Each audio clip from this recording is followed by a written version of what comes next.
بسم اللہ الرحمن الرحیم۔ محترم ناظرین السلام علیکم۔ آج ہم حضرت نوح علیہ السلام کا مکمل قصہ جانیں گے۔ حضرت نوح علیہ السلام کا اصل نام عبدالغفار تھا، لیکن آپ اپنی قوم و آخرت کی فکر کی وجہ سے بہت زیادہ رویا کرتے، اس لیے اللہ تعالیٰ نے قرآن مجید میں آپ علیہ السلام کو نوح بہت زیادہ رونے والے کے نام سے یاد کیا۔ آپ معمولی نعمتوں پر بھی اللہ تعالیٰ کا شکر ادا کرتے، اس وجہ سے اللہ تعالیٰ نے آپ کو عبدالشکور کے لقب سے یاد فرمایا۔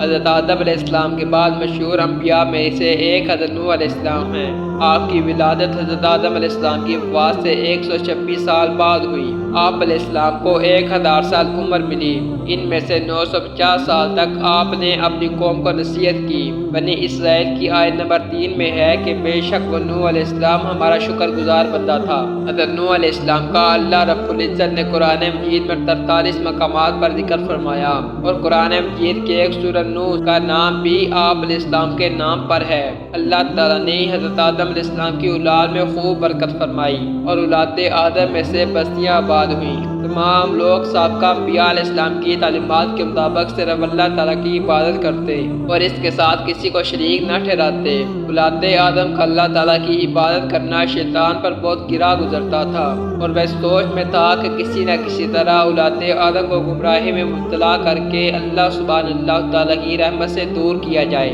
شیطان کو یہ معلوم تھا کہ شرک بہت بڑا گناہ ہے، اس پر اللہ تعالیٰ بہت زیادہ ناراض ہوتا ہے، اس لیے انسانوں کو شرک میں مبتلا کرنے کے بارے میں سوچنے لگا۔ آخر کار اس نے قوم نوح میں سے جو نیک لوگ فوت ہو چکے ان کے نام پر شرک کو رائج کر کے لوگوں کو سیدھی راہ سے ہٹا دیا۔ سورہ نوح کی آیت نمبر 23 میں ہے، اور انہوں نے کہا اے لوگو تم اپنے معبود کو ہرگز نہ چھوڑنا۔ ایک حدیث مبارک ہے کہ حضرت عبداللہ بن عباس فرماتے ہیں قوم نوح میں شرک کی ابتدا اس طرح ہوئی کہ ود، سوا، یغوث، یعوق اور نصر یہ پانچوں افراد قوم نوح میں نیک لوگوں میں سے تھے۔ جب یہ وفات پا گئے تو شیطان نے ان کی قوم کے دل میں یہ بات ڈال دی کہ تم ان کے بیٹھنے کی جگہ پر اور ان کے ناموں کے مجسمے بنا کر رکھ دو، تاکہ انہیں دیکھ کر تمہیں اللہ تعالیٰ کی عبادت کا شوق پیدا ہو۔ چنانچہ قوم نے ایسا ہی کیا۔ جب یہ مجسمے بنانے والے مر گئے تو ان کے بعد آنے والے لوگوں نے لا علمی میں یہ سمجھا کہ ہمارا باپ دادا انہی مجسموں کی عبادت کیا کرتے تھے، بس انہوں نے ان نیک لوگوں کے مجسمے کی عبادت کرنا شروع کر دی۔ اس طرح کے ان کے درمیان شرک پھیل گیا۔ ہم نے حبشہ میں ایک خوبصورت گرجا گھر دیکھا جس میں انبیاء علیہ السلام اور نیک لوگوں کی تصویر تھی۔ ہم نے آپ صلی اللہ علیہ وآلہ وسلم کے سامنے اس گرجا گھر اور تصویر کا ذکر کیا تو آپ صلی اللہ علیہ وآلہ وسلم نے فرمایا ان میں سے جب کوئی نیک آدمی فوت ہو جاتا تو اس کی قبر پر عبادت گاہ تعمیر کرتے اور اس میں ان فوت شدہ لوگوں کی تصویر بنا کر رکھ لیتے۔ قیامت کے دن یہ گمراہ لوگ اللہ کے نزدیک بدترین مخلوق ہوں گے۔ جب قوم نوح میں 5 نیک لوگوں کے مجسمے بنا کر ان کی پوجا عام ہو گئی اور لوگ اللہ تعالیٰ کو چھوڑ کر بتوں کی پوجا کرنے لگے تو اللہ تعالیٰ نے اپنے بندوں پر رحمت فرماتے ہوئے انہیں سیدھی راہ دکھانے کے لیے انہی میں سے ایک بندہ حضرت نوح علیہ السلام کو نبی بنا کر بھیجا۔ جب آپ علیہ السلام کو مبعوث کیا گیا اس وقت آپ علیہ السلام کی کل عمر 50 سال تھی۔ ایک روایت میں آتا ہے یقیناً ہم نے نوح علیہ السلام کو ان کی قوم کی طرف نبی بنا کر بھیجا کہ آپ اپنی قوم کو ڈرائیں اور اس سے پہلے کہ وہ دردناک عذاب میں چلے جائیں۔ رسول اکرم صلی اللہ علیہ وآلہ وسلم نے فرمایا لوگ محشر کے میدان میں حضرت نوح علیہ السلام کے پاس آ جائیں گے اور کہیں گے اے نوح آپ زمین والوں کی طرف بھیجے جانے والے پہلے رسول ہیں۔ اللہ تعالیٰ نے آپ کا نام عبدالشکور شکر گزار بندہ رکھا، آپ ہماری شفاعت فرمائیں۔ نوح علیہ السلام یہ کہتے ہوئے مدد کر لیں گے کہ اللہ تعالیٰ آج بہت غصے میں ہے، اس سے پہلے کبھی اتنے غصے میں نہیں آئے تھے اور نہ ہی بعد میں آئیں گے۔ جب اللہ تعالیٰ نے حضرت نوح علیہ السلام کو نبی بنا کر بھیجا تو انہوں نے اللہ تعالیٰ کے حکم کے مطابق سب سے پہلے اپنی قوم کو اللہ تعالیٰ کی توحید کی طرف بلایا، اور وہ لوگ اللہ تعالیٰ کے ساتھ جنہیں شریک ٹھہرا رہے تھے ان کی عبادت کرنے سے منع کیا۔ ایک روایت میں آتا ہے کہ حضرت نوح علیہ السلام نے فرمایا اے میری قوم بے شک میں تمہیں کھلم کھلا ڈرانے والا ہوں کہ تم اللہ تعالیٰ کی عبادت کرو، اس کے عذاب سے ڈرو اور میری اطاعت کرو، وہ تمہارے گناہ معاف فرما دے گا اور تمہیں ایک مقررہ مدت تک مہلت دے دے گا۔ بلا شبہ اللہ تعالیٰ وعدے پر جب آ جاتا ہے تو اس میں تاخیر نہیں ہوتی۔ کاش کہ تم یہ بات سمجھ لیتے۔ نوح علیہ السلام نے کہا اے میری قوم مجھے بتاؤ اگر میں اپنے رب کی طرف سے واضح دلیل پر ہوں اور مجھے اس پر اللہ تعالیٰ کی رحمت عطا ہوئی یعنی نبوت ملی لیکن وہ تمہاری نگاہوں میں سے نہ آئی تو کیا میں تمہیں اس کو ماننے پر مجبور کر سکتا ہوں جبکہ تم اسے ناپسند کرتے ہو؟ ایک حدیث مبارک ہے میں تمہیں دجال سے ڈراتا ہوں اور کوئی نبی ایسا نہیں گزرا جس نے اپنی قوم کو دجال سے نہ ڈرایا ہو، یہاں تک کہ حضرت نوح علیہ السلام نے بھی اپنی قوم کو دجال سے ڈرایا، حالانکہ ان کا زمانہ بہت پہلے کا تھا۔ حضرت نوح علیہ السلام نے نبوت ملنے کے بعد اپنی قوم کی خیر خواہی کرتے ہوئے انہیں اللہ تعالیٰ کا پیغام پہنچایا، مگر قوم نے سرکشی کا مظاہرہ کرتے ہوئے آپ علیہ السلام کو جھٹلا دیا اور آپ علیہ السلام کی مخلصہ دعوت کو ماننے سے انکار کر دیا،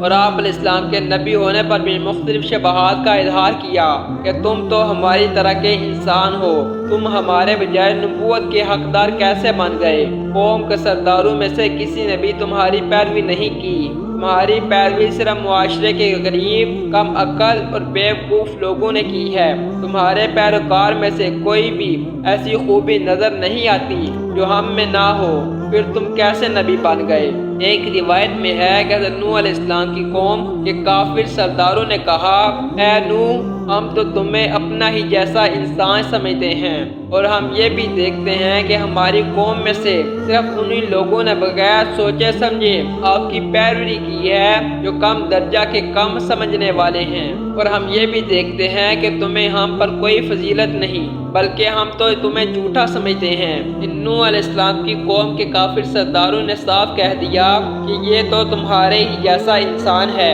جو تم پر برتری حاصل کرنا چاہتا ہے، اگر اللہ چاہتا تو کسی فرشتے کو رسول بنا کر اتارتا۔ یہ بات تو ہم نے اپنے اگلے باپ دادا کے زمانے میں بھی نہیں سنی، یقیناً اس آدمی کو جنون ہو گیا ہے، بس تم اس کے انجام کے بارے میں ایک مقررہ مدت تک انتظار کرو۔ حضرت نوح علیہ السلام کے بارے میں قوم کے شبہات ان کی جہالت اور کم عقلی کا واضح ثبوت تھے۔ یہ حق ہی ہوتا ہے چاہے اس کی پیروی قوم کے امیر لوگ کریں یا غریب۔ انسانی تاریخ سے پتہ چلتا ہے کہ حق کی پیروی کرنے والے اکثر غریب لوگ ہی پہل کرتے ہیں۔ قوم کے انتہائی سخت رویے کے باوجود بھی حضرت نوح علیہ السلام نے بڑے حوصلے اور صبر کے ساتھ اپنی قوم کو سمجھانے کی کوشش کی اور ان کے شبہات کا ازالہ کرتے ہوئے کہا کہ اللہ تعالیٰ نے مجھے نبی ہونے کی واضح دلیل عطا کی ہے اور میرا تمہارے جیسا انسان ہونا نبوت ملنے میں رکاوٹ نہیں۔ میری رسالت پر ایمان لانے والوں کا مالی اعتبار سے کمزور ہونا مجھے نبوت ملنے سے مانے نہیں، اس لیے کہ انسان ہونے اور عقل و فہم رکھنے کے اعتبار سے وہ تمہارے ہی جیسے ہیں۔ نبوت تو اللہ تعالیٰ کی طرف سے رحمت اور اس کا فضل ہے جو اس نے مجھے عطا کیا ہے، مگر تم نے اس کی قدر نہیں کی اور بلا سوچے سمجھے مخالفت پر اتر آئے۔ میں تو تم سے خیر خواہی سے پیش آ رہا ہوں اور اس دعوت پر میں تم سے کسی کی اجرت کا مطالبہ بھی نہیں کرتا، میرا صلہ اللہ تعالیٰ ہی دے گا۔ تم میرے پیروکار کو گھٹیا کہتے ہو اور مجھ سے مطالبہ کرتے ہو کہ تم انہیں اپنے پاس سے دور کر دو گے، یاد رکھو میں ایسا ہرگز نہ کر سکتا، اس لیے کہ ایمان لانے کے بعد اللہ تعالیٰ کے نزدیک ان کا مقام بلند ہو چکا، لہذا تم اپنی خیر خواہی کے مد نظر رکھتے ہوئے حق بات مان لو۔ ایک روایت میں آتا ہے نوح علیہ السلام نے کہا اے میری قوم مجھ میں گمراہی نہیں بلکہ میں تمام جہانوں کے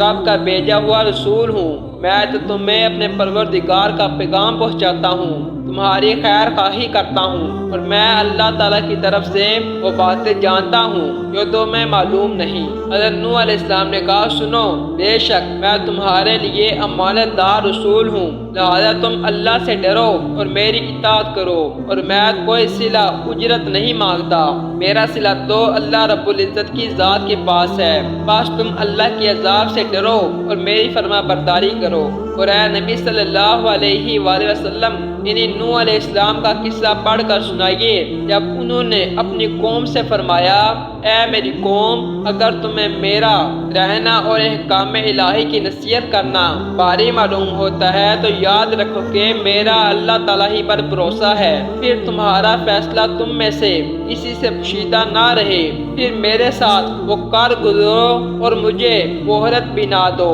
پھر بھی اگر تم حق سے منہ موڑ لو تو میں تم سے کوئی معاوضہ نہیں مانگا۔ میرا معاوضہ تو صرف اللہ ہی کے ذمہ ہے، اور مجھے یہ حکم دیا گیا ہے کہ میں اللہ تعالیٰ کا فرما بردار بن کر رہوں۔ حضرت نوح علیہ السلام کی قوم کی سرکشی کے باوجود انہی دن رات دعوت حق دیتے رہے، اور قوم ان پر جو الزامات لگاتی رہی اس کے اچھے انداز میں جواب دیتے رہے۔ دعوت حق دیتے ہوئے حضرت نوح علیہ السلام کو 950 سال گزر چکے۔ جب ایک نسل کے لوگ مرنے کے قریب ہوئے تو بعض لوگوں کو وصیت کر کے جاتے کہ تم نوح علیہ السلام پر ایمان نہ لانا۔ آخر کار ان کی طبیعت ہی ایسی بن گئی کہ جسے ایمان اور حق قبول کرنے کی کوئی صورت گوارا نہ تھی، انہوں نے بجائے دعوت حق کی قبول کرنے کے آپ علیہ السلام کی مختلف انداز میں دھمکیاں دینا شروع کر دی، اور ساتھ ہی یہ کہنے لگے کہ جس عذاب سے آپ ہمیں ڈراتے ہو وہ لے آؤ۔ ایک روایت میں آتا ہے کہ قوم نوح نے کہا، اے نوح اگر تم باز نہ آئے تو یقیناً تمہیں سنگسار کر دیا جائے گا۔ انہوں نے کہا، اے نوح تم نے ہم سے بحث کر لی، تم جس عذاب سے ہمیں ڈرا رہے ہو اب اسے لے ہی آؤ اگر تم سچے ہو۔ حضرت نوح علیہ السلام نے کہا، عذاب تو صرف اللہ تعالیٰ ہی لائے گا اگر وہ چاہے گا، تم اس سے عاجز کرنے والے نہیں ہو۔ جب حضرت نوح علیہ السلام کے دن رات دعوت ایمان اور بے مثال کوشش کرنے کے باوجود قوم نے دعوت ایمان قبول کرنے کی بجائے عذاب کا مطالبہ کر دیا، اور اللہ تعالیٰ نے بھی بذریعہ وحی کے آپ علیہ السلام کو آگاہ کر دیا کہ جن کی قسمت میں ایمان تھا وہ لا چکے، اب مزید ایمان نہیں لائیں گے۔ تو آپ علیہ السلام نے اپنی قوم کے سرکش اور کافر لوگوں کے مقابلے میں اللہ تعالیٰ سے مدد درخواست کی۔ ایک روایت میں آتا ہے کہ نوح علیہ السلام نے دعا کی،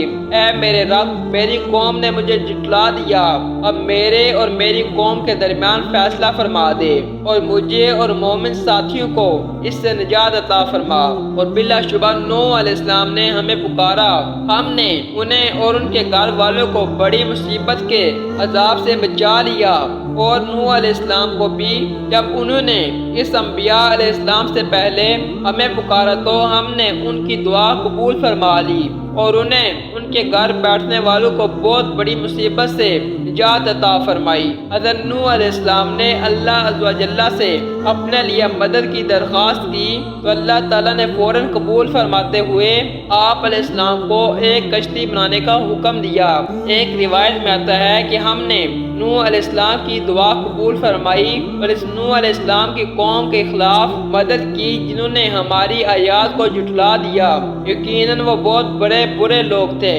نوح علیہ السلام کی طرف سے وحی بھیجی گئی کہ آپ کی قوم میں سے جو لوگ ایمان لا چکے ہیں ان کے سوا اب اور کوئی ایمان نہیں لائے گا، بس آپ اس پر غم نہ کیجئے جو یہ کہہ رہے ہیں، آپ ہماری آنکھوں کے سامنے اور ہماری وحی کے مطابق کشتی تیار کریں اور ظالموں کے بارے میں ہم سے کوئی بات نہ کرنا۔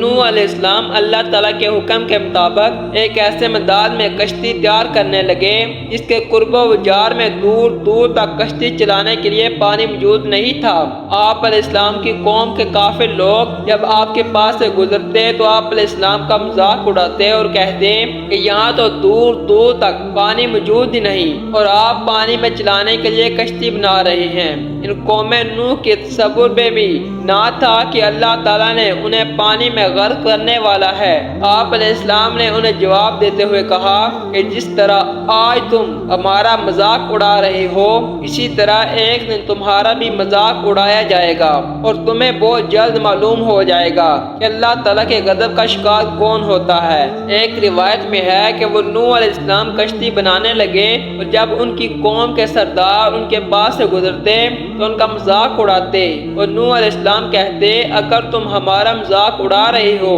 تو ہم بھی ایک دن تمہارا اسی طرح مذاق اڑائیں گے جس طرح تم ہمارا اڑا رہے ہو۔ تمہیں بہت جلد معلوم ہو جائے گا کہ کس پر عذاب آتا ہے جو اس دنیا میں رسوا کر دیا جائے گا اور اس پر آخرت میں بھی ہمیشہ کا عذاب نازل ہوگا۔ جب حضرت نوح علیہ السلام کشتی تیار کر چکے تو اللہ عز و جل نے حضرت نوح علیہ السلام کو حکم دیا کہ آپ خود بھی کشتی میں سوار ہو جائیں اور میرے مومن بندوں اور تمام حیوانات میں سے جوڑا جوڑا کشتی میں سوار کر لیجئے، مگر کفار میں سے کسی کو بھی کشتی میں سوار نہ کرنا۔ حضرت نوح علیہ السلام نے اللہ تعالیٰ کے حکم کے مطابق مومن بندوں کو، جن کی تعداد تقریباً 80 تھی، کشتی پر سوار کر لیا، جن میں سے حضرت نوح علیہ السلام کے بیٹے سام، حام، یافس اور ان کی بیویاں بھی شامل تھیں۔ تمام جانداروں کا ایک ایک جوڑا سوار کر لیا۔ پھر اللہ تعالیٰ نے ایسا زبردست طوفان بھیجا کہ آسمان سے بھی زوردار بارش برسنے لگی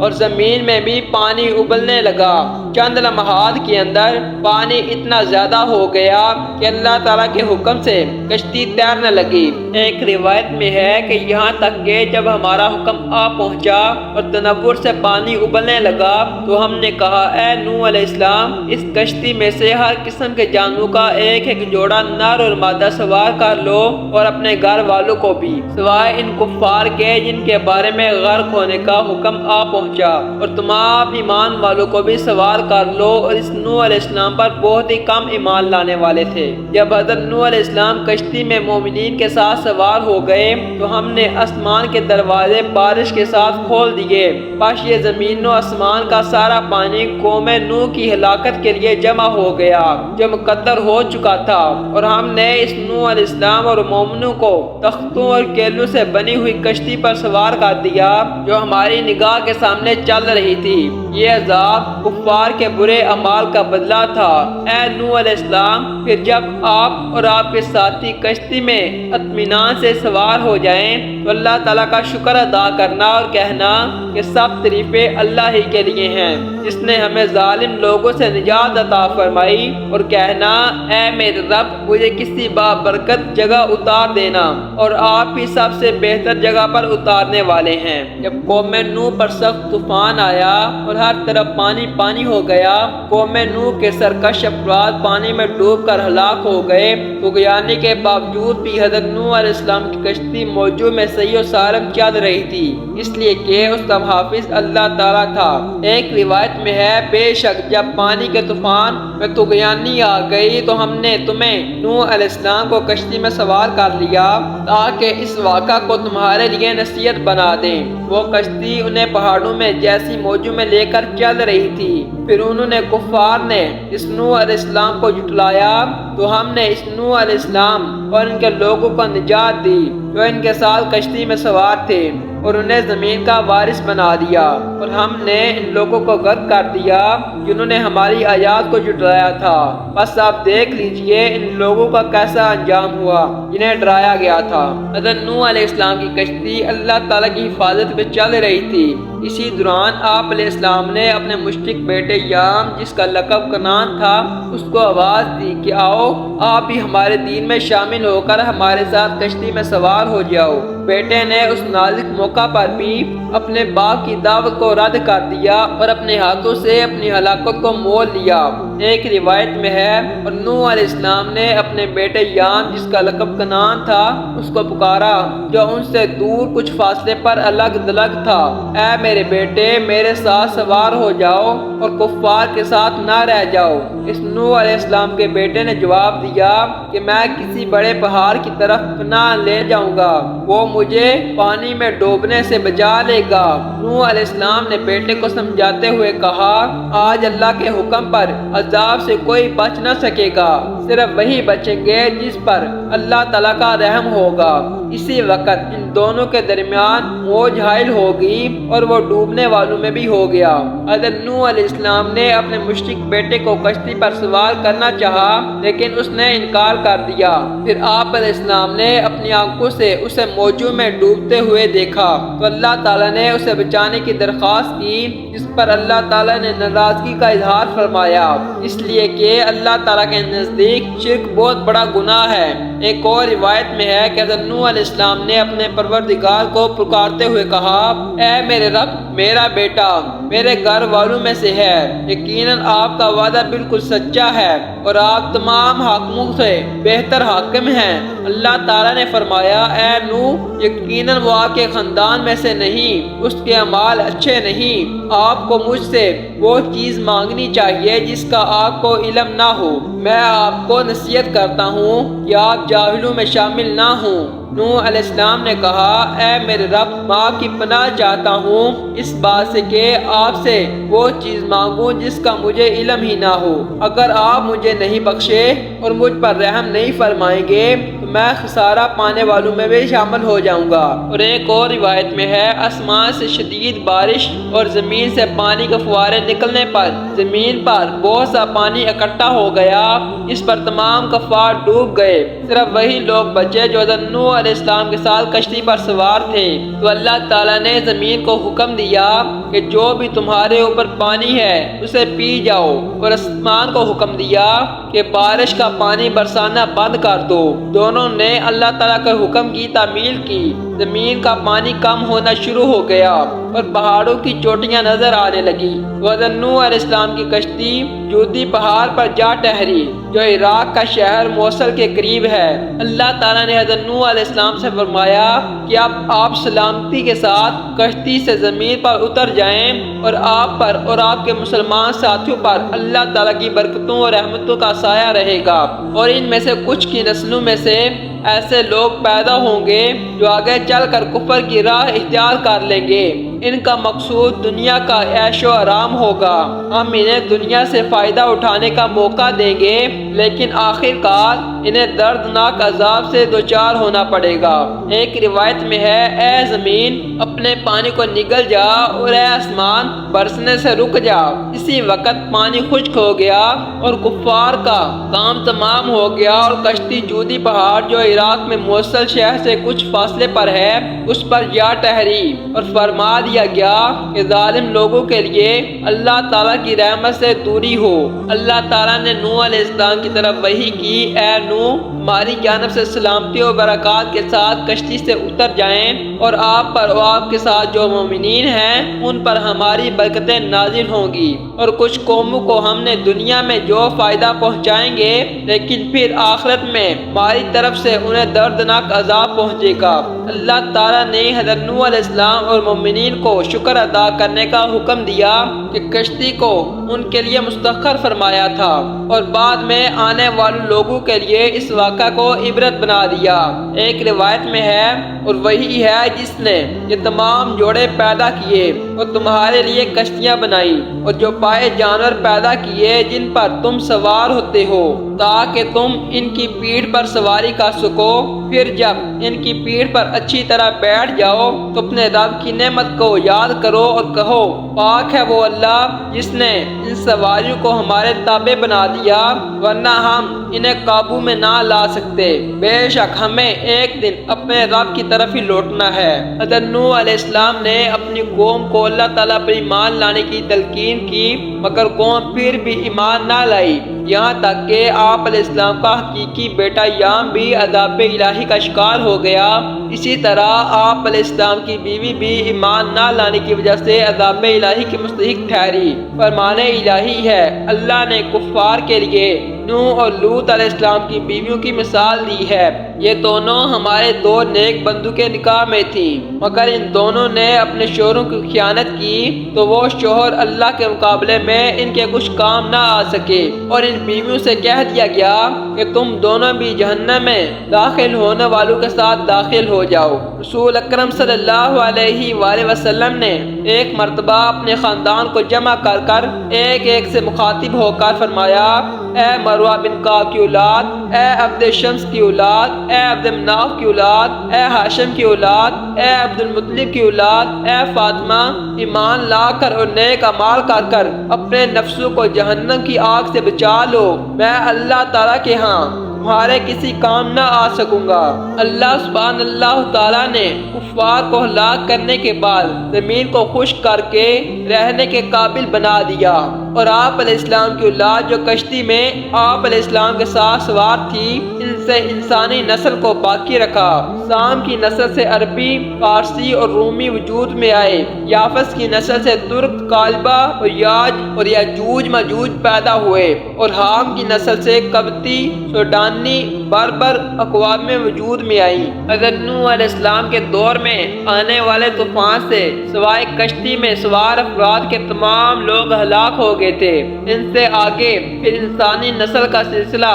چلا، اس لیے حضرت نوح علیہ السلام کا آدم ثانی دوسرے آدم کہلاتے ہیں۔ فرمان الہی ہے اور ہم نے نوح علیہ السلام کی نسل کو باقی رکھا۔ ایک حدیث مبارکہ رسول اکرم صلی اللہ علیہ وآلہ وسلم نے فرمایا، جب نوح علیہ السلام کی وفات کا وقت قریب آیا تو انہوں نے اپنے بیٹے کو وصیت فرمائی کہ میں تجھے 2 کاموں کا حکم دیتا ہوں اور 2 کاموں سے روکتا ہوں۔ وہ چیزیں جن کا میں تمہیں حکم دیتا ہوں ان میں سے پہلی ہے لا الہ الا اللہ کو اختیار کرنا، کیونکہ ترازو کے ایک پلڑے میں 7 آسمانوں اور 7 زمینوں کو رکھ دیا جائے اور دوسرے پلڑے میں لا الہ الا اللہ کو رکھ دیا جائے تو ان کلمات والا پلڑا جھک جائے گا۔ دوسرا سبحان اللہ و بحمدہ کثرت سے پڑھنا، کیونکہ اس کی برکت سے اللہ تعالی مخلوق کو عزت عطا فرماتا ہے۔ اور وہ چیزیں جن سے میں تمہیں منع فرماتا ہوں ان میں سے پہلی ہے میں تمہیں اللہ تعالیٰ کا شریک ٹھہرانے سے منع کرتا ہوں، دوسری تمہیں تکبر کرنے سے روکتا ہوں۔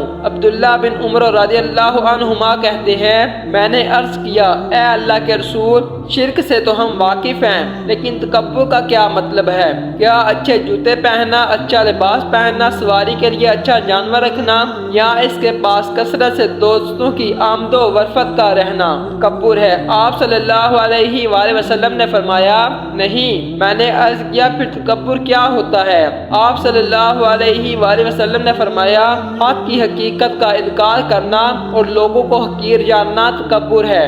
حضرت نوح علیہ السلام کا قصہ آپ کو کیسا لگا نیچے کمنٹ کریں اور ویڈیو کو لائک اور چینل کو سبسکرائب کریں۔ ملیں گے ایک نیو ویڈیو کے ساتھ۔ اللہ حافظ۔